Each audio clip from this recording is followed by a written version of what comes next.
Hey, Star Wars fans. Welcome to the Rule of the Galaxy podcast. We're here at the ICC-Con in Nashville.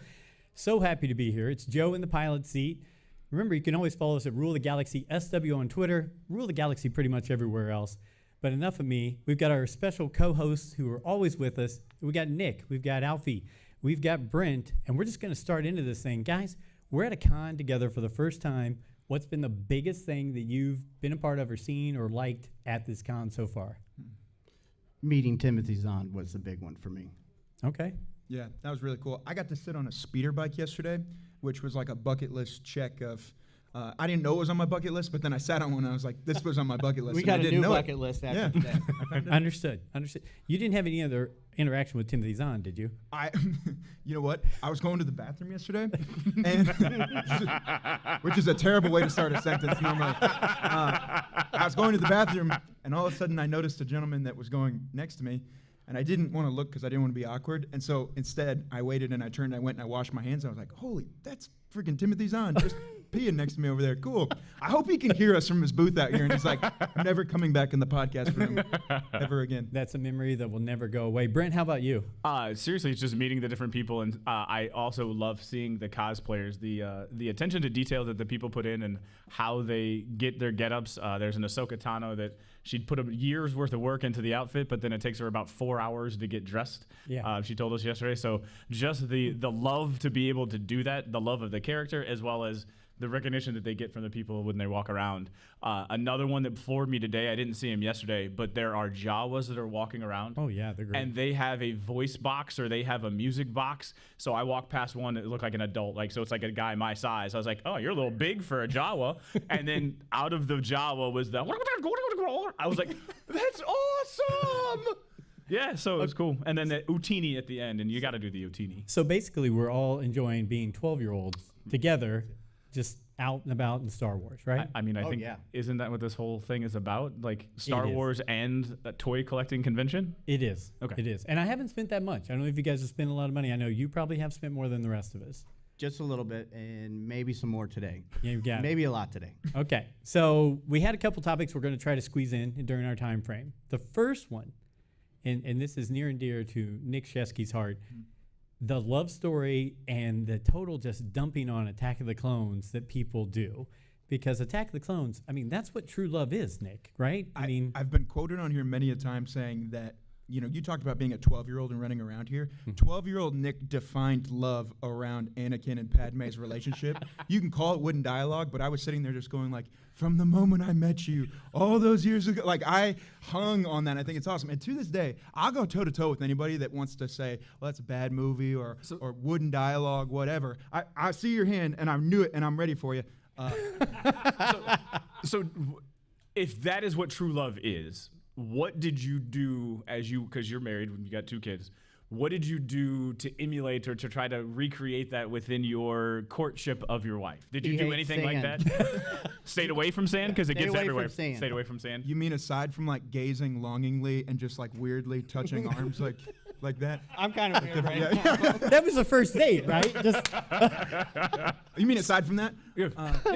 I'm just curious since that's what love is. No, it's did what you pick love up a was. pair? Oh, that's what love was, Okay. Brent. And then I found out I'm not Hayden Christensen. Oh, okay. Yeah. The person I'm pursuing isn't Natalie Portman and doesn't understand that this is how we do it in the Star Wars universe. So when I say, it's tormenting what's happening inside, they go, swipe. Like, okay, we're gonna find somebody else. I think I've got a new thing in my head. It's Star Wars light petting. That's what we're going to go with right now. You wore the yellow shirt. I'm on the other yellow side shirt. Of the table here, but He's too far of a reach. Okay, so we know that Attack of the Clones gets beat up, but let's face it. You get Jango Fett, you get Boba Fett, you get Obi-Wan being basically a detective during the movie. You get to see the clones. This movie, while getting crapped on a lot, it's got so many really good things in it, right? This moves the story ahead so much in the sense that, think about this. Supreme Chancellor Palpatine, what does he get? He gets emergency powers. People argue that, well, it's dumb how it did it because he manipulated Jar Jar, and Jar Jar's easy to manipulate. Who cares? Move the story forward and set up everything that's going to happen. Like, this is like the inception point for everything that's going to happen from here on out. So, like... But did you need the love story? Where do Luke and Leia come from if you don't have the love story, right? Loving it. They didn't adopt them. The love story is what destroys the galaxy. That's it. There we go. Without the love story, Anakin does not turn into Darth Vader. Could you done it differently? Because it seems forced. He You belongs gotta- to an order of monks that believe in no attachments and has no love for anything. He has nothing. She is a senator who has devoted her entire life to helping other people other than herself. He's going verbatim right so, here. yes, it's terrible dialogue because they are terrible people with dealing with attachments. Okay. that's So they're part of terrible their with dealing. life They're terrible that with the they've emotional never aspect of their explored life. before. Okay, all right. So we beat up. We've gone over Attack of the Clones. I know we don't have a lot of time. Go Before ahead. we move all the way on, I did see a hand raised up here in the front about Attack of the Clones. Yeah. Would you like to elaborate on the hand raising, or do you want us to just move on? It's the whole Anakin Skywalker being a complete baby just ruins that movie. Oh. Even though everything that you said is true, that movie produces some really good points, but him I- and how he acts in that movie overshadows all the good to me. You know what? Like, You're right on that. And you know what? Ben Solo doesn't act that way at all in the prequels. He's a Sequels. totally secure, or in the prequels, excuse me. Sequel. Yeah. All right, no. So, I like so, it. I like it. yeah, we only have 15 minutes. So 3 of us up here grew up with the original trilogy, and here we are talking about the prequels. We're going to go a little post-original trilogy here, and leading into the sequels.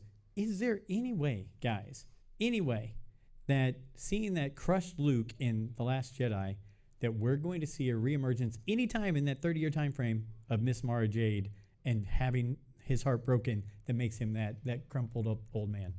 I will die on the hill that originally he was standing next to her grave. That stone is going to, at some point, become her gravestone that he's standing to at the end of The Force Awakens. Okay. You have 20 years and unlimited resources. You're already going that route with The Mandalorian to bring in some storylines from Heir to the Empire. I think she shows up sooner than later. Okay. Brent? Nick? Who is she killed by, Alfie? She was killed by Jason Solo in the Yes. books. In my head canon, it's either Kylo Ren or the Knights of Ren. I like it. You're talking about bringing her in and Bringing her the in. way that they would adapt her into Yes. the new timeline. Okay. Okay. Well, I don't know how much time we have left, but I do feel like Mara Jade is a fan favorite, and bringing her back would bring a whole part of the fandom back in that would wrap things in and make it a nice, neat fit into the sequel trilogy. Let's face it, when you mix the Clone Wars into the prequels, it upgrades that entire session. If you build something like that leading into the sequels, you're going to bring the fans back together with flaws, but still back together. So I'm all for that. And I will say, I didn't mention my favorite thing so far. I also met Timothy Zahn, got a book signed by him, and it was a great thing because years ago he had written me a letter after I wrote him a letter, and my dad threw the letter away. Still heartbroken about it today, but I feel a little bit better that I've got a book signed by Timothy Zahn. Any last comments or thoughts you guys want to hit on while we're up here and we've got time before they cut us off? We got 6 minutes. We got 6 We got minutes? 6 minutes left, We Joe. buzzed through this. Like so- we were trying to buzz through this because usually just our introductions are 15 minutes. Right. Go. Give me something you want to talk about. fuel. Oh, he's bringing So if it you back. went through the galaxy. Go full circle. We had one of the ECPC guys call on, and they talked about 45 minutes of fuel usage in Star Wars yesterday to try to kill some time here in the podcast room at the ICC. And Con. here's Captain Rex. to We tell us had all somebody come in and talk about fuel usage, so we did about another 30 minutes of fuel usage. The Rex that you just saw come up on stage is very passionate about that topic. I would prefer to find another topic. Yes, you did Okay. hit on that quite a bit yesterday. you were on that. Alfie, how about you? Nick, any more topics that you'd like to hit on outside of the ones we Okay, were if we're prepared not for? going to talk about fuel usage, why did the First Order blow up the empty base rather than the fleet that was being loaded right in front of them? It's a good question. That's my problem with the movie. So we established yesterday that the fleet of the Resistance was a total of 5 ships. Isn't that because Dakar got blown up and everything that was still on the planet was destroyed before they were able to get off? Well, what's it matter if So they would have had a much larger fleet if they would have been able blow to up the 5 ships that's sitting there? What's it matter if they're still at the base? You can sit there and recharge your cannon, no problem.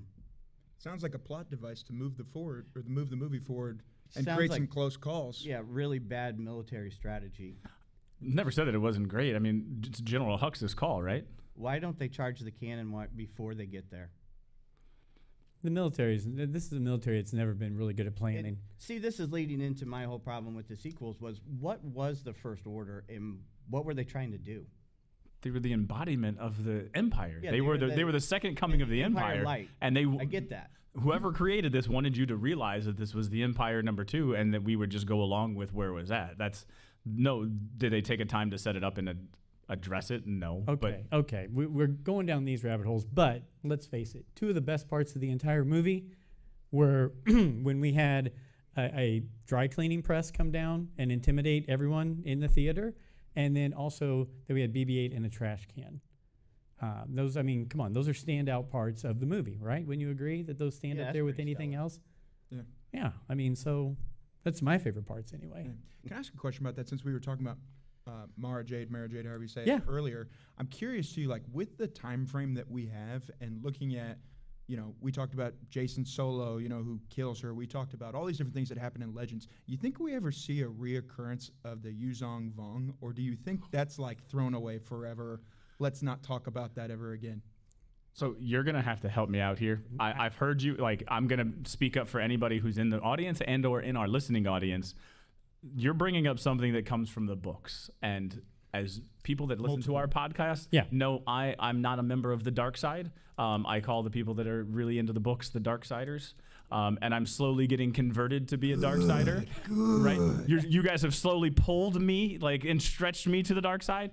But who is this Yuzong Vong that you are speaking of? From the New Jedi Order books. It was 25 book series. It was really, I enjoyed it quite a bit. It might have had some bad books in the middle, but it was a good series. And I would say the best way to use them, if you're going to, is the post-sequel era with Finn and Rey going up against them instead of another re-embodiment of the Empire. Let's bring in another enemy that's just not Empire Part 3 and make the Yuzong Vong that character. I mean, when Timothy Zahn was on the podcast, one of the things that he said when he created Thrawn is he wanted to find something that was different from the world. So you have your powerful Vader that empowers by fear. You have the manipulator in Palpatine. So I don't want to do anything like that. I needed to create a different villain, and let's come up with the rules by loyalty. So with that in mind, I think taking that avenue, I think the Yuzong Vong would be another different type of. And go ahead, Alfie. I think their best bet for being introduced into canon would be with this continuing story of Thrawn and Ezra when they finally come back from the unknown regions. So, it's so easy to assume that this 7th Fleet is around Mandalore or whatever, and Thrawn's leading it. But why bring Thrawn back to be the same exact character? I think it'd be more interesting. Ezra and Thrawn have been off in unknown regions on a Star Destroyer by themselves. With the space whales. In the space whales. Right.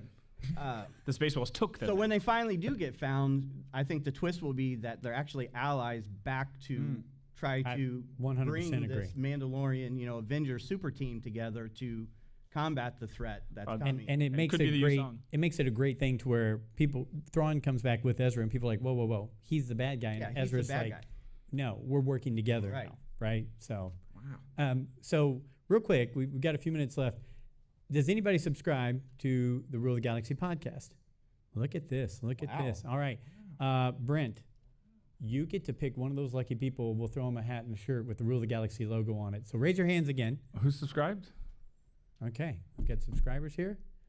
I'm going to go with the lightsaber, the one holding the lightsaber. I feel like that's going to be the best the best patron of the Rule of the Galaxy. We'll meet up with you and get you a Congratulations. hat and a shirt after we're done up here. Is that cool? Yeah. Okay, good. So, again, it's been our great honor and pleasure to be down here. We drove down from Indy, road tripping it, just a bunch of guys talking Star Wars. We should have filmed in the van of all the topics we were talking about. We should have filmed last night sitting around outside, still talking about Star Wars. At That's right. 10 o'clock last night. It's been a great honor. It's been a great pleasure to be a part of this. Jim, Michael, they've been such great ambassadors to let us be a part of it. So it's been great to be here. If you're listening, if you're watching, you want to be a part of what we're doing, follow us at Rule of the Galaxy SW on Twitter. Pretty much Rule of the Galaxy everywhere else. We do a weekly show on Star Wars. These guys are the co-hosts. We might be making some changes and adding some more hosts into us here very soon. And so we just love being a part of this community. Thanks for being here and watching the show. And let's just keep enjoying the con while we're here. Thanks.